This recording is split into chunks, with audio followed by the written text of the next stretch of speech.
بسم اللہ الرحمن الرحیم۔ شروع کرتا ہوں اللہ کے پاک نام سے جو بہت بڑا مہربان نہایت رحم والا ہے۔ دوستو، بہنوں، بھائیوں، بزرگوں، السلام علیکم ورحمۃ اللہ وبرکاتہ۔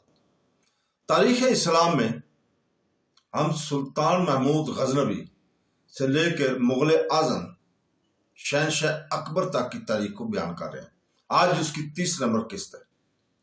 تو دوستو، امام الحرفین حرمین ابو المالا عبد المالک جوینی نے اپنی کتاب معیس الخلق فی اختیار الحق میں لکھا ہے کہ سلطان محمود غزنوی علم حدیث کا بھی بے شک تھا۔ شب کے وقت اس کے دربار میں علماء حدیث میں جمع ہوتے اور احادیث کی سماعت اور قرات کرتے تھے۔ محمود غزنوی بھی ایک گوشہ میں بیٹھا ہوا حدیثیں سنا کرتا، جسے نہ سمجھتا، اس کے معنی دریافت کرتا جاتا تھا۔ مذہباً پہلے حنفی تھا، بعد کو شافعی المذہب ہو گیا تھا۔ علامہ قفال مزوری نے مذاق اور لطیفہ کے پیرا میں تبدیل مذہب کی تاریخ کی تھی۔ ومن شاہ الاطلاع علی فلیل جمال ابن خلقان۔ محمود غزنوی کے تختہ پر مطمئن ہونے کے بعد کی شاہانہ فتویٰ اور مارکہ آرائیوں کی دلچسپ داستان ہم بیان کر چکے ہیں۔ اس کے اعادہ کی ضرورت نہیں۔ زمانہ شہزادگی میں جو نمایاں کارنامے سر انجام دیے، جس سے اس کی مردانگی اور دلیری کا ثبوت ملتا ہے، وہ ملتان کی لڑائی ہے۔ یہی سبب تھا کہ اسے اپنے باپ کی زندگی میں ہی امیر نو سامانی کے دربار سے سیف الدولہ کا خطاب مل گیا تھا۔ امیر سبکتگین کے زمانہ حکومت میں راجہ جیپال والی لاہور اور ملتان نے اسلامی شہروں پر جو اس کی حصارت مملکت سے ملے ہوئے تھے، تخت و تاراج کا ہاتھ بڑھایا۔ امیر سبکتگین کو اس کی اطلاع ہوئی تو اس نے لشکر فراہم کر کے راجہ جے پال کو گوشمالی کو اور وہاں سے کوچ کیا۔ اس مہم میں اس کا ہونہار بیٹا محمود غزنوی بھی ہم رکاب تھا۔ محمود غزنوی نے موقع جنگ میں بہت بڑے نمایاں کام کیے، جس سے اس کے سر ہر دل عزیزی اور مردانگی کا سکہ بیٹھ گیا تھا۔ محمود غزنوی 26 برس کی عمر میں امیر سبکتگین کی وفات کے بعد سن 387 ہجری میں تخت حکومت پر بیٹھا تھا۔ اس نے اپنے زمانہ حکومت میں اس قدر علم اور فضل کو جمع کیا تھا کہ اس زمانہ کے اسلامی سلاطین کو شاید اور باید ہی یہ عزت نصیب ہوئی ہو۔ مقام ابو نصر مشکاتی اور مجلدات ابو الفضل اس پر کافی روشنی ڈال رہے ہیں۔ ایسے عالی حوصلہ بلند خیال سلطان کی طرف بخل کی نسبت کرنا نہایت بے انصافی ہے۔ اگر وہ داد و دہش میں کوتاہ دست ہوتا تو اس کا دربار علماء، فضلاء، شعراء اور اہل علم اور کمال سے خالی نظر آتا۔ ابو ریحان البرونی، جسے متحد علوم فنون میں مہارت کلی حاصل تھی، اور ابو علی سینا کا ہم پایا اور ہم سرتا محمود غزنوی کے خوانے کرم سے بہراور ہوتا تھا۔ محمود غزنوی نے ابو علی سینا کو بھی اپنے خوان گرم پر دعوت دی تھی، مگر کسی وجہ سے یاد نہیں ہو سکا تھا۔ شاعری کا ایک مستقل محکمہ قائم تھا۔ انصری، مسجدی، اسدی، قصاری، فردوسی، فرحی اور منوچری محمود غزنوی کے آسمان سخن کے 7 ستارے تھے۔ منجملہ ان الزامات کی جو محمود غزنوی کی دامن فطرت پر لگائے جاتے تھے، ایک الزام شراب خوری کا ہے، جسے مؤلف شعر النجم شبلی کے پاکیزہ خیالات کا نو تصنیف واقعہ کہنا چاہیے۔ حالانکہ محمود غزنوی کی صحبتیں سلاطین عشرت پسند کی طرح ماء و جام سے آراستہ نہیں کی جاتی تھی۔ اس کی صحبت دنیاوی کثافتوں، گویوں، لونڈیوں اور مسخروں سے بالکل پاک تھی۔ میں نے عرب کے سوا اس کے سوانے غیر قوموں کی زبانوں سے بھی سنی ہے۔ کسی مورخ نے شراب خوری اور فسق اور فجور کی اس کی طرف نسبت نہیں کی۔ صاحب شور الحجم نے محمود غزنوی کی شراب خوری اور بدمستی کا ایک حیرت انگیز واقعہ لکھ کر اس کے دامن عزت پر بدنما دھبا ڈالا تھا۔ غیر قوموں اور معتصب مورخوں نے بھی ان پر شراب خوری کا الزام نہیں لگایا، بلکہ متقی، پرہیزگار، علم اور فضل کا قدردان، عہد و اقرار کا پابند اور اسلام کا ایک جوشیلہ سپاہی لکھا ہے۔ شجر الحجم صفحہ نمبر 62 میں لکھا ہے کہ سلطان محمود غزنوی کو ایاز سے جو محبت تھی اگرچہ حد سے زیادہ تھی مگر اس میں ہوش کا شائبہ نہ تھا۔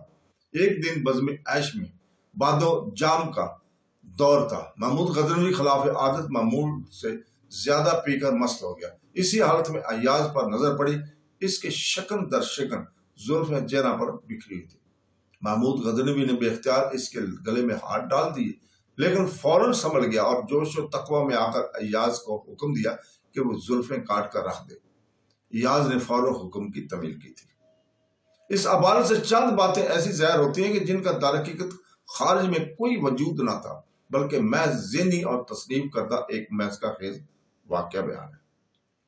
ایک یہ ہے کہ محمود غزنوی کی مجلس میں روزانہ باد و جام کا دور چلا کرتا تھا اور اسے ماہ نوشی کی عادت بد پڑے تھی۔ جیسا فکرہ محمود غزنوی خلافت عادت معمولی سے زیادہ پی کر بدمست ہو گیا سے ظاہر ہوتا ہے۔ دوسرے یہ کہ اسی حالت بدمستی میں ایاز پر نظر پڑی اور اس کی شکن اور در شکن زلفیں چہرہ پر پڑی ہوئی تھی۔ دیکھ کر محمود غزنوی کا دل قابو سے نکل گیا اور ہوا اور خواص کا شکار ہو کر ایاز کے گلے میں ہاتھ ڈال دیا۔ استغفر اللہ، کیا بے بنیاد الزام ہے یہ، جس کے تصور سے کراہت پیدا ہوتی ہے۔ محمود غزنوی شراب خوری اور اس پر طرح یہ کہ ارتکاب خلاف واضح فطرت کی طرف میلان۔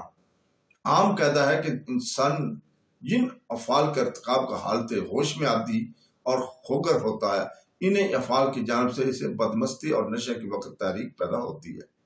فرق صاف اس قدر ہوتا ہے کہ حالت ہوش میں معمولی تحریک ہوتی ہے اور بدمستی اور نشہ میں قوی اور پوری تحریک بلا کسی حجاب کی ہوتی ہے۔ امر اول کے ثبوت کے لیے مولف شہر الحجم، یہ کسی اور مورخہ صرف لکھ دینا کافی نہ ہوگا جو صدیوں بعد پیدا ہوا ہو، بلکہ ایسی روایت کی پیش کرنے کے لیے یہ لازم اور ملزوم ہوتا ہے کہ ان کی راوی محمود غزنوی کے زمانے میں اور اس کے ذہن عیش میں شریک لطف صحبت رہے ہیں۔ اب دیکھنا یہ ہے کہ مولف شہر الحجم نے یہ روایت کہاں سے لی ہے اور اس کا راوی کون ہے۔ مولف شہر الحجم نے کسی معروف اور مستند کا تو کسی مجموع حال کتاب کا بھی حوالہ نہیں دیا اور نہ کسی راوی کی طرف اس کا واقعہ کی روایت کو منسوخ کیا ہے۔ ایسی حالت میں اس واقعہ مجہولہ پر جس قدر صداقت اور راست بیانی کی روشنی پڑتی ہے، وہ ارباب عقل اور دانش اور حساب تاریخ ظاہر ہے۔ عربی، فارسی، انگریزی کی تاریخیں پڑھ ڈالیے، کہیں بھی یہ نہیں ملے گا کہ محمود غزنوی ماہ نوشی کا عادی تھا یا شراب نوشی کا عادی تھا یا اس کی صحبت میں بادے و جام کا دور چلا کرتا تھا۔ اور جب یہ امر پایا کہ اس ثبوت کو نہیں پہنچ سکتا تو معمول سے زیادہ پی کر بدمست ہو جانا چاہ میں نہیں، یہ سب جھوٹ کا پلندہ ہے۔ دوسری شے کا عدم اور وجود پہلی شے کے عدم وجود پر موقوف ہے، اور جب پہلی بات کا ثبوت ممکن نہیں تو دوسری کا وجود خود بخود ختم ہو جاتا ہے۔ امر سوم عجیب ماز کا خیز ہے۔ حالت بدمستی میں محمود غزنوی کا سنبھل جانا، جوش تقوی میں آ کر خلاف شرع حرکت کا احساس کرنا اور ایاز کی زلفوں کے کاٹنے کا حکم دینا بالکل خلاف قیاس اور دور راز عقل کا واقعہ ہے۔ محمود غزنوی دو حال سے خالی نہ تھا، یا یہ کہ وہ ایک متقی پرہیزگار مسلمان تھا، یا یہ کہ اسے تقوی سے کوئی سروکار نہ تھا۔ اگر متقی پرہیزگار تھا تو اس کی بزم عیش میں بادہ و جام کا دور چلنا محلات میں سے ہے۔ متقی مسلمان کا بادہ پیمائی سے کیا تعلق ہے؟ اگر وہ متقی نہ تھا تو حالت بدمستی میں جوش و تقوی میں آنا ایسی حیرت انگیز روایت ہے جو بادہ خواروں میں اور مجزیوں کی بڑھ سے زیادہ وقت نہیں رکھتی۔ تقوی، خداوندی اور شراب خوری، سبحان اللہ، کیا اجتماع الجدید ہے۔ شاید مولف شہر النجم نے تقوی کے کچھ اور معنی لیے ہیں۔ بغرض محال اگر محمود غزنوی کو بحالت بدمستی جوش تقوی پیدا ہی ہو گیا تھا تو شراب نوشی ترک کر دیتا جو الخبائث کہلاتی ہے، اور یہ اپنے ہاتھ کٹوا ڈالتا۔ غریب ایاز کی سلفوں نے کیا کیا تھا؟ جو کچھ بھی ہوا خلاف شرع حرکت سرزد ہوئی، وہ شراب کی وجہ سے اس کی طبیعت کے جوش کے سبب سے ایاز کی زلفوں کے کاٹنے کا حکم دینا سراسر بے انصافی اور ظلم ہے۔ یہ من گڑت کہانیاں تراشی گئی ہیں۔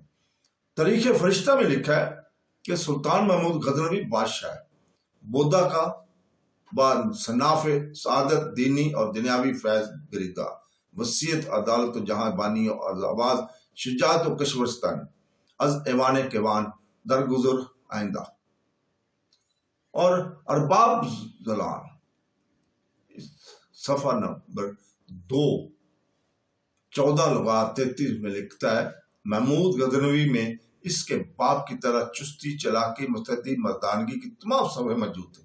اس کے علاوہ ایک بہت بڑی بات یہ تھی کہ کسی وقت اپنے آپ کو بیکار نہیں رکھتا تھا۔ اس کے خیالات عالی تھے، مجاز کا جوشیلا تھا، اسلامی جوش اس کے دل میں کٹ کٹ کر بھرا ہوا تھا۔ یہی صفت اس کے کل صفات کی محرک اور ان میں برقی قوت پیدا کرنے والی تھی۔ وہ ایک پرجوش مسلمان تھا۔ دشمنان اسلام اور کفار کی لڑائیوں کی حالت میں بھی جس وقت اسے فرصت مل جاتی تھی تو تزکیہ نفس کے خیال سے قرآن پاک لکھا کرتا تھا، گویا وہ اپنی زندگی کا ایک لمحہ بھی بیکار اور ضائع نہیں جانے دیا کرتا تھا۔ دربار خلافت بغداد سے اسے غزنی اور خراسان کی سند امارت بھی عطا ہوئی تھی۔ اسی خوشی اور کامیابی پر اس نے تدبیر کی کہ ہر سال کفار ہند پر جہاد کروں گا، جس کا ایفا تا زندگی کرتا رہا۔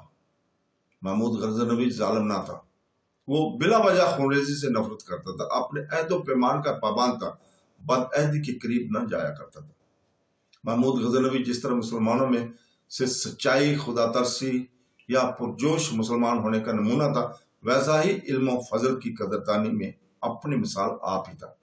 اس کا دربار علماء و فضلہ اہل کمال سے بھرا رہتا تھا۔ اگر نپولین نے پیرس کی آراستگی اپنے مالک مقبوضہ کے نامی گرامی صناعوں اور کاریگروں کی بنائی ہوئی چیزوں سے کی تھی، تو محمود غزنوی نے اس سے کہیں زیادہ تعریف کا یہ کام کیا کہ اس نے اپنے دربار میں تمام دنیا کے صناع اور اہل کمال کو لا کر جمع کر دیا تھا۔ علماء، فضلاء، شعراء اور ہر فن کے اہل کمال سے اس کے دربار کو رونق دی گئی تھی۔ بیرونی، ریاضی، تاریخ اور سنسکرت کا بہت بڑا عالم تھا۔ فاریابی فلسفہ کا گویا معلم ثانی تھا۔ بیکی، انصری، فرغی، مسجدی اور فردوسی نامی شاعرہ اس کے دائیں بائیں کے مصاحب تھے جن پر وہ مہربان رہا کرتا تھا۔ اگر محمود غزنوی کو مال و دولت جمع کرنے والا اور حریص اور لالچی کہتا ہے تو اس کے کہنے پر مجھے ضرور مجبور ہونا پڑتا ہے کہ وہ مال اور دولت اور روپیہ کی خرچ کرنے کے مصارف سے بھی نجومی واقف تھا۔ وہ مال اور زر کے خرچ کرنے کے موقف کو خوب جانتا تھا کہ کس موقع پر کس قدر روپیہ صرف کرنا چاہیے۔ سلطان محمود غزنوی ہرگز غیر مہذب اور غیر تربیت یافتہ نہ تھا۔ وہ بہت بڑا سپاہی اور بے حد دلیر شخص تھا۔ وہ دماغی اور بدنی محنتوں سے تھکتا نہ تھا۔ قدرت نے اسے انتھک طبیعت دی تھی۔ وہ ہر وقت اپنی رعایا کی بہبود، خوشحالی کی فکر میں رہتا تھا، ان میں عدل و انصاف قائم رکھنے کی تکلیفیں اٹھایا کرتا تھا۔ محمود غزنوی کا وزیر السلطنت لکھتا ہے کہ محمود غزنوی ایک بادشاہ، انصاف پسند، منصف مزاج، ذل علم و دوست، رحیم، رقیق و قلب اور نہایت سچا مسلمان تھا۔ اس کا ظاہر باطن یکساں تھا، ظاہر داری اور تضا سے بالکل علیحدہ تھا۔ وہ لڑائی شروع کرنے سے پہلے نماز ادا کیا کرتا تھا۔